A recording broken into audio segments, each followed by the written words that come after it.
This is Inside Shale, a feature of the West Virginia Oil and Natural Gas Association. We cover the latest news and information from the industry that is shaping West Virginia. Natural gas is reducing emissions, lowering the cost of energy, and creating jobs. And with natural gas, America is on a path toward a better energy future. Think about it. This is Inside Shale Weekly. Welcome to Inside Shale Weekly. I'm Hoppy Kercheval. For the last couple of years, one of the key issues in the natural gas industry in West Virginia has been forced pooling or lease integration or whatever name that you want to call it. But when you do horizontal drilling anywhere, it's not like vertical drilling because you need larger tracts of land. And when you do that, there tend to be multiple mineral rights holders. And you have to currently get permission and cut deals with all of the mineral rights holders. Now, that can be a long, arduous process. There can be situations where individual mineral rights holders want a different price or hold out or don't want to sell their mineral rights. Also, there can be issues with ownership of the multiple ownership of the mineral rights, so it gets pretty complicated.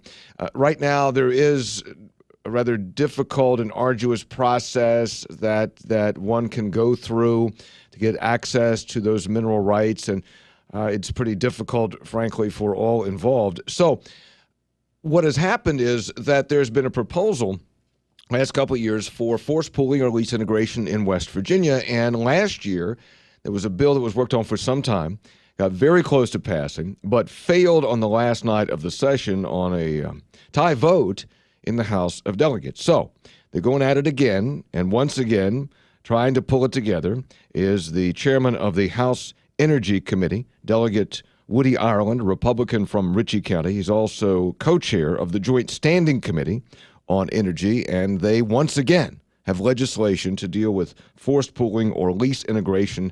And yes, they've given it a new name, the Horizontal Well Utilization and Landowner Protection Act. Woody Ireland joins us on Inside Shale. Woody, hello, how are you? Thanks for joining us. Well, good morning, Hoppy. Glad to be here. So what is different about this bill, if anything, from the previous effort last year that failed on that tie vote in the House? Hoppy, there's two or three things I think that are different about this particular proposal, and the fact that last year's bill did fail gave us an opportunity to go back, relook at some things, perhaps clarify some language that needed to be clarified. And that's what we've tried to do in this particular proposal that is before us currently. The current bill does also provide some additional options for mineral owners that were not in the previous bill with respect to participation in the well drilling and production if they want to do that. But most of it has to do with education around the current situation, the current law, and where the industry is moving and the impact of that move on the mineral owners and the landowners. Would he give me a few details? We don't have to get too far down in the weeds, but give me some details of how, according to this legislation, it would work if there's a driller who wants to drill a horizontal well, and if there are multiple mineral rights holders, which there will likely be, and if there are a couple of mineral rights holders who don't like the price or don't want to sell or holding out, whatever the issue is. What would be the procedure and what are the benchmarks that have to be met before there can be forced integration? Hoppy, there are a number of benchmarks, as you say, and the way the process would work, basically, is that the applicant for a drilling unit would have to have 80% of the net acres that would voluntarily consent before they could even apply for the unitization of the remaining up to 20%. Mm-hmm. So, and that is the highest hurdle rate in the country, by the way. So that is a protection for those mineral owners that may not want to consent, and if they are, in fact, put in the pool without their consent, then that application would go before the Oil and Gas Conservation Commission. And one part of this bill, by the way, that is extremely important, I think, is that Oil and Gas Conservation Commission would be reconstituted from its current members to 7 members currently. It's currently 5, would go to 7. Mm-hmm. And it would be the addition of someone that is a mineral owner but not affiliated with a developing company or a transmission company. So it would be an independent mineral owner would be added to that commission to represent mineral interest, and it would also have the addition of someone from the agricultural community, primarily from the largest agricultural organization, which today is the Farm Bureau, which would represent surface owner and landowner issues on that commission. So it would go before them. They would look at what is going on in the market in that area and make a decision with respect to compensation and lease provisions that would be appropriate for that individual or individuals. Woody, there's a minimum royalty level, isn't there? There absolutely is. It is set at 12.5%, and one of the concerns in the past, and still a concern among some people, is they say, well, you're codifying that 12.5% is all we can get. That is not the case. The 12.5% is an absolute minimum, and further, if you are involved in a pool without your consent, there can be no deductions taken from that 12.5%. So the mineral owner would not be paying severance tax, would not be paying market enhancement fees, would not be paying transportation fees, and that has been a significant issue and continues to be an issue for mineral owners. Some developers seem to think that they can take severance taxes out and some other expenses, and this bill specifically says no deductions may be taken from whatever that royalty is, and that royalty cannot be less than 12.5%. All right. Woody Ireland is with us, delegate from Ritchie County, and he is for yet another year working on a force pooling lease integration bill. This time it's called the Horizontal Well Utilization and Landowner Protection Act. Woody is also co-chair of the Joint Standing Committee on Energy, and this new bill was unveiled this week. It's a 56-page bill. Last legislative session, it failed on a tie vote in the House of Delegates. Let me get to the politics of it, Woody, because it failed with this unusual coalition, if you will. There were liberal Democrats and conservative Republicans who voted against it. Let me talk about your party, the conservative Republicans, whose opposition is based largely on takings, that no matter what you come up with, no matter what protections you have in there, that this is an illegal or improper taking of someone's property, in this case, mineral rights. How are you going to address that concern by members of your own party? Well, Hoppy, the fact is that the courts have looked at this situation many times in the past and have determined that it, in fact, is not a taking. Now, the important thing about this whole deal, and I say deal because it has been, the current proposal is a result of many and most of all the stakeholders are involved in this thing sitting around a table and coming to a conclusion that includes giving up some things that each party would like to have, I say party, stakeholder, and getting some things that they think are important. And that includes the surface owners, the mineral owners, and so forth. Now, when you look at this whole situation, the fact is that there is forced pooling already on the books for deep wells, right, which includes the Utica, the Rogersville Shale, and so forth. So if you are against forced pooling, which quite frankly I am against forced pooling, then you have basically three choices. One, do nothing and leave the current code as it is, which provides forced pooling for all the deep strata, or you try to completely do away with a deep well code, which I think is a political pipe dream, or you try to come to some compromise in between, and that's what we've tried to do. And the reason that's important is that Marcellus Shale is obviously a significant gas reserve which we need to develop in a reasonable fashion. But you look at what's down there below that in the Utica and the movement of the industry into the Utica. They have drilled wells in Belmont County, Ohio, that came in at 41 million cubic feet a day. And a good Marcellus well is in the 8 to 14, which is a lot of gas. But we're talking about the Utica in Belmont County high being 41, one in Tyler County, West Virginia at 49 million cubic feet a day, Washington County, PA at 56 million cubic feet a day, Greene County, PA right across the line at 73. And so the movement in the next 4 to 5 years is going to be towards and into the Utica. Mm-hmm. Now, forced pooling already on the books for those strata. And then you look at the Rogersville Shale, and I attended a meeting a month or so ago, and the state geologist from Kentucky was giving a presentation, and they had drilled a well in eastern Kentucky in the Rogersville Shale that came in 115 million cubic feet a day. Now, that Rogersville Shale lies in the Rome Trough, which runs through eastern Kentucky up through Mason, Putnam, Wayne, Jackson County, West Virginia. And so the folks that have not been directly impacted by the Marcellus production are definitely going to be impacted by the Utica. So if you take the choice of doing nothing, then you have forced pooling on all of that strata that's below the Onondaga limestone. Is that because that's going to be vertical drilling? No, those are horizontal wells. But it's under the Onondaga, and if you look at the production on those Utica wells, 4 to 5 times the Marcellus at probably 2 times the cost.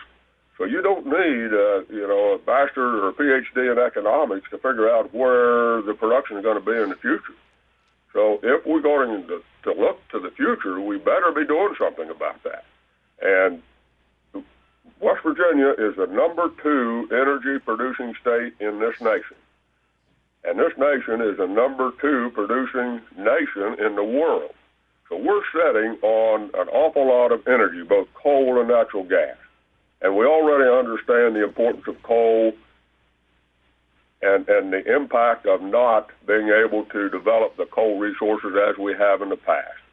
And now we've got an opportunity to develop these natural gas resources, and we need to do that in a responsible fashion that protects the landowner, protects the mineral owner, but allows development, again, in a responsible fashion. What do you do? So how do we deal with, coming back to your original question, and I know I've kind of gone around the barn to get there, but coming back to that original question, this is not a taking. And I think the folks that have been against this proposal in the past are beginning to realize that if you do nothing, you have a significant larger personal property issue than what you have with this bill in place. I think the other thing, Woody, is there is a procedure, a rather complicated procedure that's being used by some drillers that leads to make a long story short, that leads to a forced sale of the mineral rights on the courthouse square, which nobody's happy with. Absolutely true. The petition process, which has been put in place in the past really to deal with surface issues, is now being used for mineral estates. And as you say, that in many cases, or perhaps in most cases, leads to a sale of the total minerals. And the individual like myself, perhaps, that's sitting here on a farm with some minerals under it that I may own a piece of, I can't afford to compete with the deep pockets, and so I end up losing everything I've got with respect to my minerals. All right, we're going to take a break and come back. Delegate Woody Ireland is with us, Republican Ritchie County. He's chairman of the House Energy Committee, taking another crack at forced pooling, lease integration. The new legislation is called the Horizontal Well Utilization and Landowner Protection Act. We'll continue with Delegate Ireland right after this.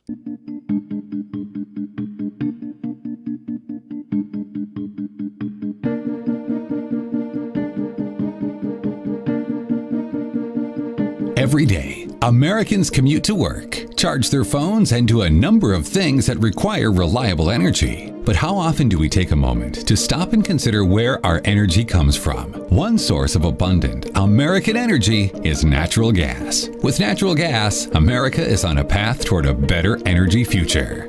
This is Inside Shale. Inside Shale continues with Delegate Woody Ireland, Republican from Ritchie County, and Woody is chair of the House Energy Committee and co-chair of the Joint Standing Committee on Energy. They're working on not only a forced pooling lease integration bill, but also something called the Oil and Gas Royalty Payment and Transparency Act. Now, that'll make more sense when I tell you what it's been nicknamed. That is the check stub bill. The check stub bill. Woody, what is the check stub bill, and why is it important? Well, Hoppy, there's 2 or 3 reasons, I think, for that, and we're kind of calling that a companion bill, and it addresses some of the things that mineral owners have been concerned about, either rightly or wrongly, and in most cases those are concerned, believe it is right. But it applies to the transparency of, as a mineral owner, am I getting paid the right amount of money? Mm-hmm. And it talks about some things having to do with, number one, timely reporting of the production, which is currently done through DEP, but it's 12 to 14 months perhaps behind the actual production. So if I want to know, as an example, how much gas is coming out of a lateral under my property, the company is willing to tell me, or I'm willing to go through a court process or so forth, I've got to wait to get to DEP's webpage, and that production may not be reported for a period of 12 to 14 months after the actual production. So part of what this bill says is, okay, guys, you need to report that on a quarterly basis. Now, most of the companies all have that on computers and so forth currently, and with today's technology, obviously. So we really don't think that's a particular burden on the industry to report that on a timely basis. So at least at that point, I can go to the DEP's webpage and look and see what the well did, 3 months ago, Mm-hmm. which is generally the payment period anyway. Secondly, it talks about the timely payment of royalties. And in some cases, folks feel like their money is being held for an inordinate amount of time. And there may be some good reasons for that in some cases, but generally speaking, what we're saying is you should be paid for your royalty within at least a 90-day period, or you are owed an additional interest on top of that royalty. And that's aimed at preventing companies from saying, we'll basically hold the mineral owners 1/8 or 15% or whatever the royalty rate is, and use that money interest free. Right. And then there has been some concern amongst folks about who calibrates the meters. And most of these transactions, obviously, are made at arm's length, supposedly. And if the producer is selling to one of the transmission companies, they're getting paid on the transmission company's meter, and then the mineral owner is getting paid their portion of that. And so the developing company is going to make sure that the transmission company's meter is correct. But there's still some question about who makes sure that those meters are correct. And we're talking about pretty significant volumes here, obviously, as I just talked about here a while ago, where in a Marcellus you're talking about 10 million cubic feet a day. So does this ensures the calibration of the meters, is that correct? Yeah, it's aimed at the calibration of the meter. If you go to the local gas station this morning and put gas in your car, how do you know you get a gallon of gas when it says it's a gallon of gas? Mm-hmm. Well, there's a sticker on that pump that says the Bureau of Weights and Measures. Somebody checked it at some point in time. Yeah. Gotcha. So those are the types of things that this particular bill is aimed at. Well, I know, Woody. Let me just interrupt you, Woody, because we got to leave it there. But there will be a lot to talk about this coming legislative session with these two companion bills. One having to do with some additional disclosure on royalty checks, and the other, which certainly there will be debate about, concerning lease integration, forced pooling. So, Delegate Ireland, we appreciate you coming on this morning. Look forward to talking to you during the regular session about this. Thank you for your time, Woody. You're absolutely great to be on with you. Hoppy, you always do a great job, and we appreciate what you do. Thank you, sir. Delegate Woody Ireland, we'll be right back.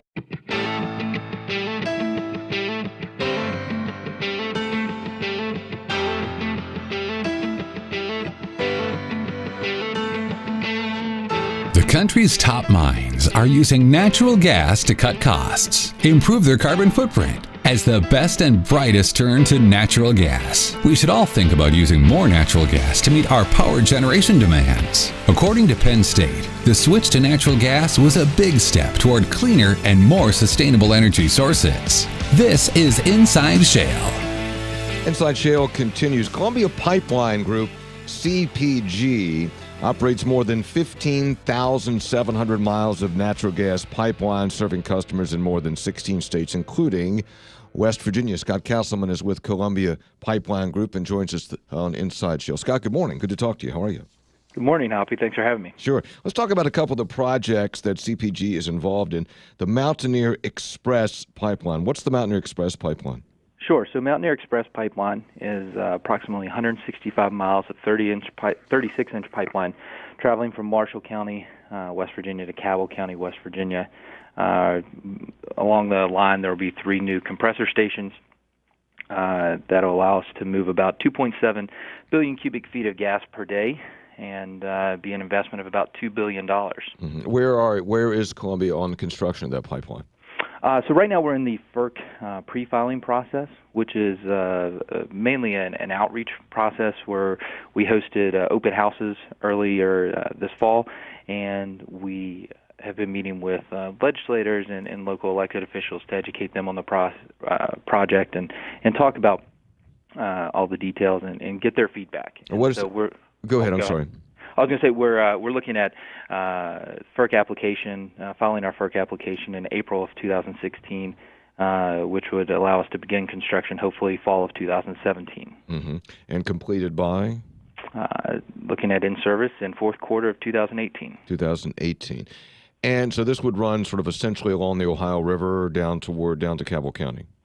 Sure. Yeah. Looking at starting in Marshall County and traveling down into Cabell County where it ties into our existing system. Okay. So what was the need for the pipeline? Well, I think that a lot of times right now there's a misconception that companies are building pipelines or seeking these pipelines before the need is determined, and that's just not the case. With pipelines of this nature, we're listening to what our customers need for outlets for Marcellus and Utica gas, and we're helping them provide those outlets. So on a project like this, at this point, we are sold out of capacity. We're meeting their demands, and so any type of project like this, the demand is met or identified before construction even begins. What's it intersect with in Cabell County, Scott, and where does it go from there? It intersects with our current SM80 system, and we'll go to our pooling area at the West Virginia Kentucky border, and from there it can be sent south. It can be sent to other parts of the region, West Virginia, Ohio, Virginia, but at that point it can be sent a lot of different directions. Is this a new pipeline or an entirely new route or replacement of an existing pipeline? Yes, Mountaineer Express is a completely new route. Okay. What is the WB Express pipeline? Sure. So on WB, you're looking at a little different project. The WB system is one of our systems that's been in place for over 60 years. It currently transports the name WB stands for Washington Baltimore. It transports gas to the Washington Baltimore markets predominantly. But But on this one, you're looking at enhancing the capacity by 1.3 billion cubic feet a day. The current capacity is around 2.3 billion cubic feet, but we're enhancing capacity by making upgrades to the current line. So you're only looking at about 26 miles of pipeline replacement and only about 2.9 miles of new pipeline installation on this one. So kind of a creative solution to meeting the needs of producers without having to build an entirely new pipeline. What's the geography of that? Where's that being done? It's kind of starts, the WB system starts in Kanawha County in that region and goes up through the eastern panhandle over to Virginia. So you're looking at kind of cutting across the state from toward going east. Like Mountaineer, is that pending before the Federal Energy Regulatory Commission? Sure. So we're closer to filing our FERC application on WB Express. That should be done before the end of the year. But you're still looking at a 2018 in-service date on that one. Okay, Scott Castleman is with us. He's manager of external communications with Columbia Pipeline Group, CPG. Scott, stay with us. When we come back, I want to talk about some of the modernization programs that CPG is involved with in West Virginia, so that when Inside Shale continues.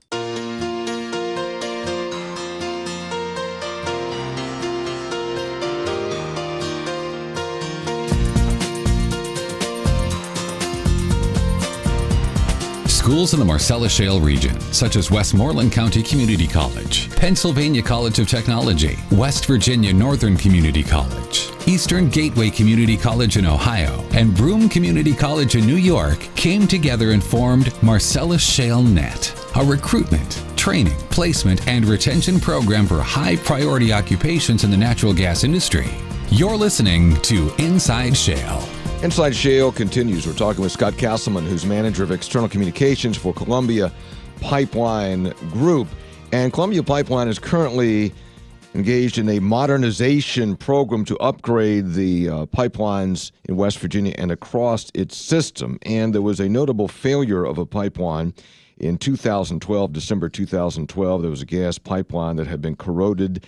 And according to the National Transportation Safety Board, the corrosion and problems with the line led to an explosion along I-77. Folks remember that story from 2012. It was a 20-inch gas pipeline that was rather old and corroded. Right now, Columbia Pipeline is involved in a modernization program to try to improve the infrastructure. Scott, is the modernization program in response to what happened in 2012?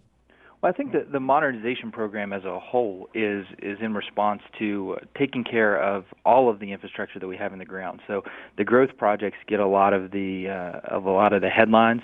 They're the sexier piece of the industry right now. But you look at our system, and our growth projects combined will make up a few hundred miles, where we have over 15,000 miles of pipeline currently in the ground. So back in 2012, in that time frame, we were looking at ways to proactively upgrade and enhance our system and increase safety, efficiency, and our emissions. So we went to our customers and we said, look, we need your help on this. I think our competitors and FERC both thought we were a little crazy at the time, but we got their buy-in. And so between 2013 and 2017, we're investing $1.5 billion in modernizing our system. So you're looking at replacing bare steel pipeline. You're looking at installing new compressor units at existing facilities and leaving the current units there to use as backup horsepower, and also installing launchers and receivers so that we can do a better job of doing inline inspections and keeping a better eye on our system. Is there also, Scott, is any of that, and I'll defer to you on this, but do you have any improvement or upgrade in automatic shutoffs, which I think was an issue in 2012, wasn't it? Sure. So our pipeline system, actually all 15,000 miles of it is monitored at our gas control monitoring center right in Charleston, West Virginia. So that's another large piece of our West Virginia presence. But we do have those capabilities on our system. and we're constantly looking at ways that we can improve and do a better job of responding to incidents as they occur. Got it. All right, Scott Castleman, who is Manager of External Communications for Columbia Pipeline Group. Scott, it's good to speak with you. Thanks for coming on Inside Shale. Thanks for having me. All right, man. Appreciate your time. When we come back, Corky DeMarco, who is the Executive Director of the West Virginia Oil and Natural Gas Association, on safety in the industry and more. That when Inside Shale continues.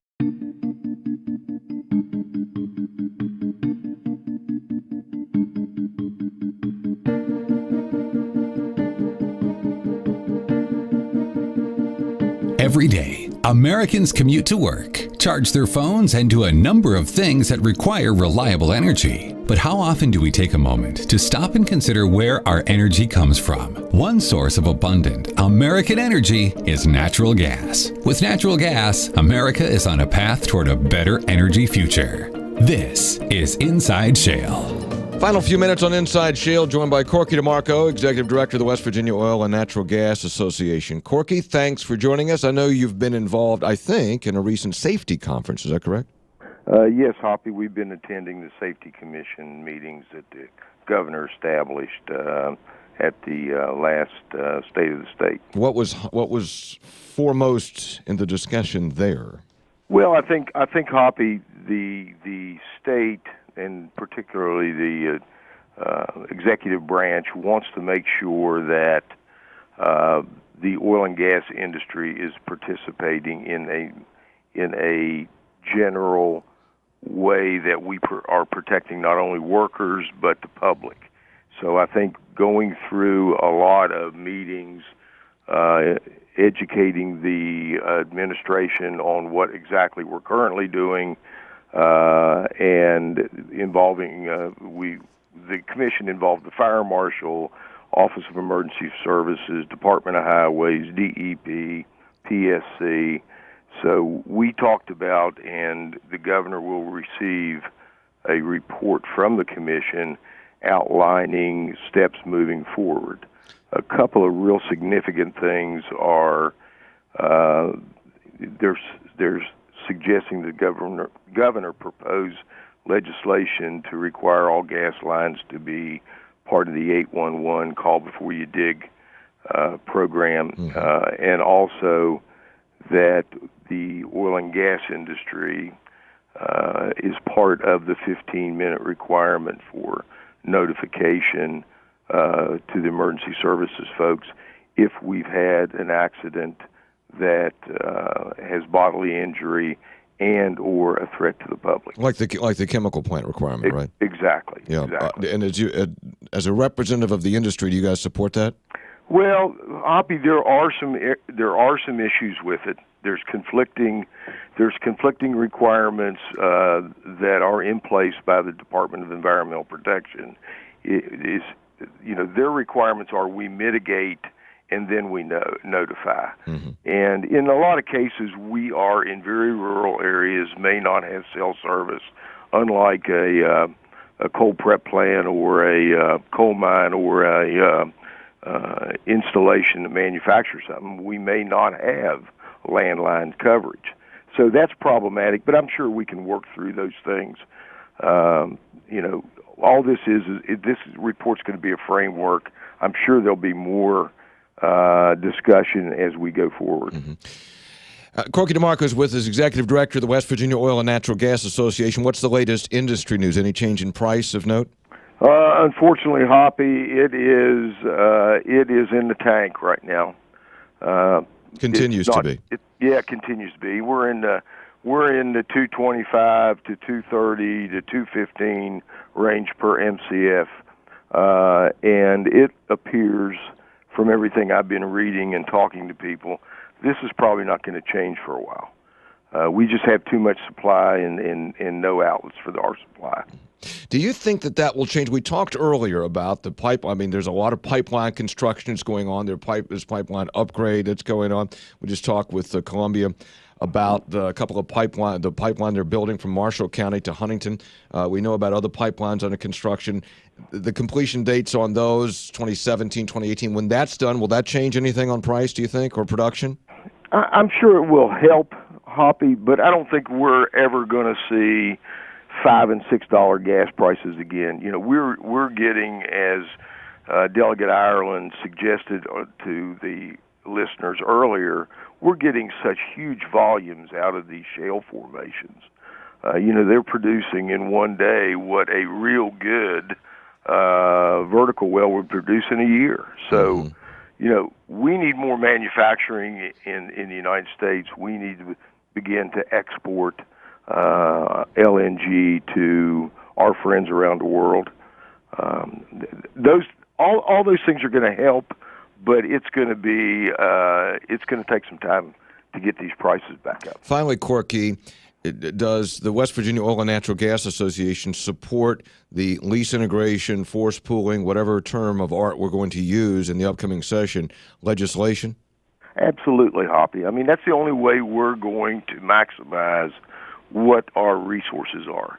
You know, what we don't want to do, and I don't think the people of West Virginia want to see happen, is strand a natural resource that can be used to increase jobs, provide for national security for energy, and all the things that we have talked about with a national energy plan. Now we have the opportunity. We have to maximize this resource.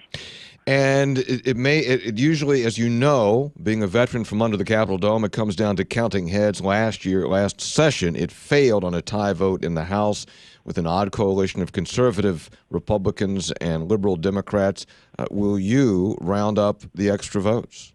Hoppy, I think any time you wait for a bill to go down to the last couple of hours of the session, you know, a lot of people who feel aggrieved or constituents aggrieved during the session take revenge by holding up legislation or voting against legislation. Hopefully, what we'll do is move this bill along, however it looks, move it along quickly, and not wait until the fat possums come out at night on the last night. Because there was a lot of work during the session on the bill last year, so you're saying that there's a jump this year because the bill's ready now. Well, I think that's absolutely true, Hoppy. And you know, we had 14 people who voted for the bill in the late morning, early afternoon of the last day, and they switched their votes at 10 o'clock on that Saturday evening. You know, when you get to the legislature, it's all about counting the votes, and counting them twice, and knowing who's telling you, when they're telling you something, they're actually going to act that way. All right, Corky DeMarco, Executive Director, West Virginia Oil and Natural Gas Association. Corky, thanks for coming on. I appreciate it. Thank you, Hoppy. All right, man. Yeah, we will watch that closely. Legislative session begins in early January. Inside Shale will be there. Metro News will be there to follow it closely to see what happens with that and other legislation. Inside Shale, a paid presentation of the West Virginia Oil and Natural Gas Association on West Virginia Radio Corporation stations. So long, everybody.